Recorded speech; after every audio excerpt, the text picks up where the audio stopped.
So let's have a look at text. Now, text is one of the good things and the bad things about Photoshop. To be very honest, if you need to do a lot of text work, do it with Illustrator. Photoshop is not designed for text work, so it does tend to be quite tricky. But let's have a look at it. If you keep in mind how to sort of look at the cursor and so what that tells you, it'll be really, really helpful. So keep an eye on your cursor. So one of the first things we want to do is we're just going to change the text from 24 to 36 points. Now, points and pixels tend to be very, very similar, so you don't have to worry about that at the moment. So what we need to do is we're just going to double click on Wheel of Photoshop. You see how quick that was? Let me do that again. First I press T for the text tool, and then I double click right inside it, like that. Okay? So just try that for yourself a few times. Double click. Then press Control and Enter to finish what you're doing.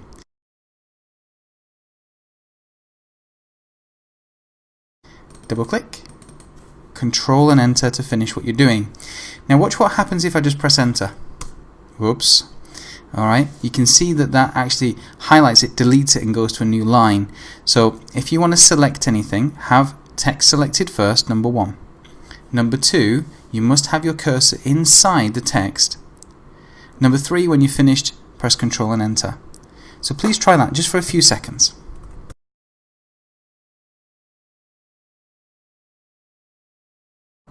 Now that you're feeling a bit more confident, let's double click on this one, and then we're just going to change this to 36. But what happens if we want 38? Well, we can actually just type that in. So 38 and press Enter. Very, very easy. Control and Enter. I'm just going to zoom in for you so you can see a little bit better. Excellent. Now we want to make some of the text bold, and we're going to make some of the text red, as you can see on the left hand side, and some of the text blue. Now let me just show you, let me draw your attention to this. See how the cursor changes. If I go inside, I lose the box around it, which means I'm editing. If I'm on the left and I click, you'll see on the right hand side now we have a new layer. Now I don't want that. So a lot of people, what they do is they press Control and Enter because they've listened to me well, and then they've got another text layer. So they miss again. Oh no! Control and Enter. They miss again. Oh, there we go. Oh, that was too easy. And they end up with all these layers. I mean, I had one guy who had like 89 of these little layers with nothing inside it. So just be careful where you're putting your text and where you're putting your cursor. So let's just delete those. Pressing delete and delete. Right, we're ready now. So this time we know that we need to click inside the text when we want to edit it. Let's highlight the W, and then we need to make it bold. But where is it? Well, we've got a couple of choices. We can actually cheat and go right click, and we can do bold here, which we don't want to do. But what we do want to do is go up here on the properties bar and select bold. Now sometimes you may find that bold's not available, and that's just to do with the font, not Photoshop breaking. Next one is love. Okay, so let's highlight love, and we need to make it red. So where's the color? Well, normally when I've got a text or any of these selected, something up here helps me. Oh, there it is. So I can click on text, and I'm just going to make it red. Click OK. Now you'll see it's gone sort of a weird color because it's black, but just click inside and you'll see it. Brilliant.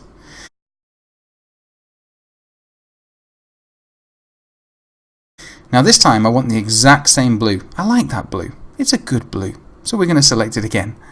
So what we're going to do is we're going to click up here, but instead of trying to find the blue here, alright, which you'll probably never do, just move your mouse over, click on whatever you want, alright, and then click OK.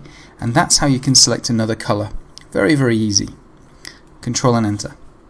Now the next thing we want to do is fonts. We're going to change this font. And just a little bit of tip from me, don't install too many fonts. I did that once, and it took me ages to load up Photoshop every single time, and honestly you will never use them. If you see this download 100 million fonts for free, don't do it. Only download the fonts that you need. And my advice is to use Google Fonts.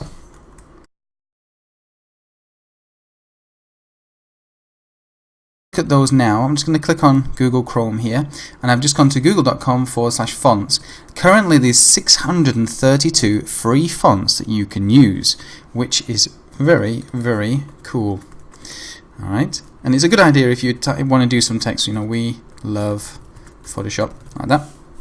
And then you can start playing with the size and things like that. And then off down here, just sort of choosing the ones you want. Alright, this is a nice one here. Carios Gothic, sounds good. So I can add that to my collection. And then I can click on Use here. And then this is how I use it if I'm doing the coding. And I can click on here to download it as a zip file. When you're downloading it as a zip, you just double click on it when it's downloaded and it will install. But you must restart Photoshop, otherwise you won't be able to select it. Alright, let's go back to Photoshop. And what we're going to do with this one is we're going to select Times New Roman. Now my advice is you can scroll all the way down, which is fine, but takes you a while. Just press T.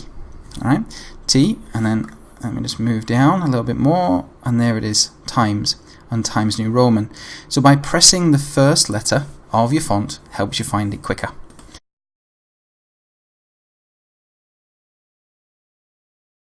And there it is, lovely Times New Roman, a classic font if I do say so myself. Right, Control and Enter to finish what we're doing. So we're on a roll now. Now we need to do a selection of text. Now when you are doing text, please remember that if you want to do one line of text, you just click once. So this is one line. So try that as well. So just click once and do one line. But the next thing that we're going to do is we're going to do like a paragraph. And to do that, what we need to do is I'm just going to open up the paragraphs section here. And you can see that this is here. And then what I'm going to do is I'm actually going to copy some of this text and paste it above here. So I'm just going to click inside and then double click, and if you 3 clicks it will select everything. But the best thing is Control and A, or Command and A if you're on a Mac. Then do Command and C and Control and Enter. So let me just do that again. We want to select all the text. So we've got T selected, click in the middle, Control and A, Control and C. It's a wonderful way of selecting your text.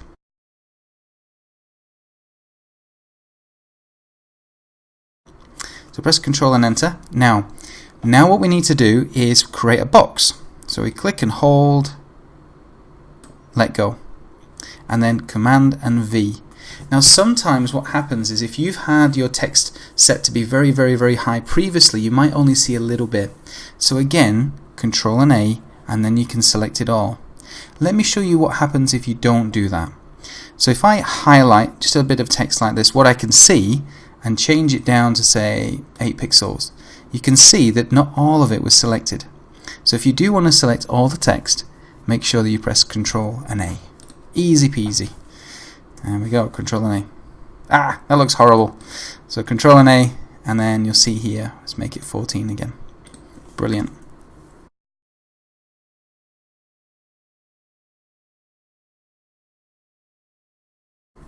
Now the next thing we want to do is affect the leading. Now one thing that is important to remember when you're doing web design is the spacing between the characters and the lines is very important for readability. My advice and my experience tells you that you should never use anything below sort of 14 pixels for the size of your text. If you do, it's just getting too small. 16 is ideal. Looks really nice. Now what we want to do is affect some of the line height between here. And then to do that, I click three times, I can select everything, but we know it's best to do Control and A. Now what we need to do now is change something about this text. So we can go to Window, and we can go to Character or Paragraph. But my favorite is, once you've selected any text, Command and T or Control and T, and that brings you to the Character and the Paragraph window. Now the one that we want is under Character, and you can see this one here. And all I have to do is change it. Now if this is set at 14 pixels, my advice is go for around about double for the line height, like that.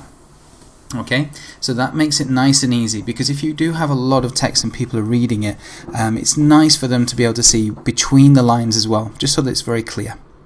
So like I said, Control and A, Control and T to bring up Character menu, and then select here for the leading. Easy peasy when you know how. Control and Enter to finish what you're doing.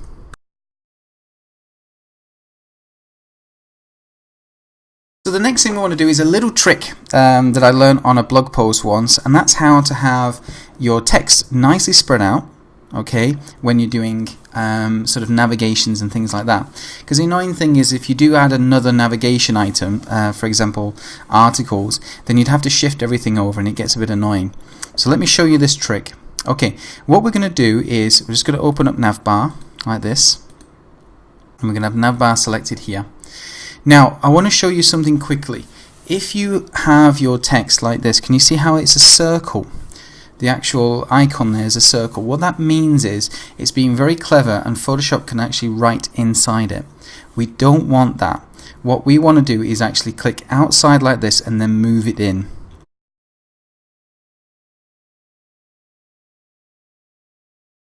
So now we've got that selected, we're going to click and drag a box, and this box says how wide our text can go. So we want it to stay within the navigation bar. So click and drag and make a text box like this. Then let go. Okay. Now the thing is, when we start typing we can see it. So we're going to go home, space, about, space, services, space, portfolio, space, and then contact. But as you can see, it doesn't quite work. Now what we need to do is we need to get this inside, and we need to get it nicely aligned. So I'm going to show you a little trick. Highlight and then go to paragraph and use justify. Click. Look at that.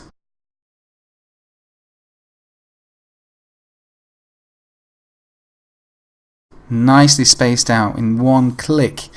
And then if I now move my mouse down like this, you can see that it becomes a sort of move icon like here, the top left. If I move it here, we start to do this. Alright, so I can bring it down. Oh, look at that, it's perfect. And now we need to change the color to white. Click on there and click OK. So just click in the middle. Beautiful, look at that. Oh, we forgot to put articles. No problem. Space, articles. And look how nicely it's spaced out. Control and enter, and you can give yourself a little pat on the back. Oh, go on, pat on the back.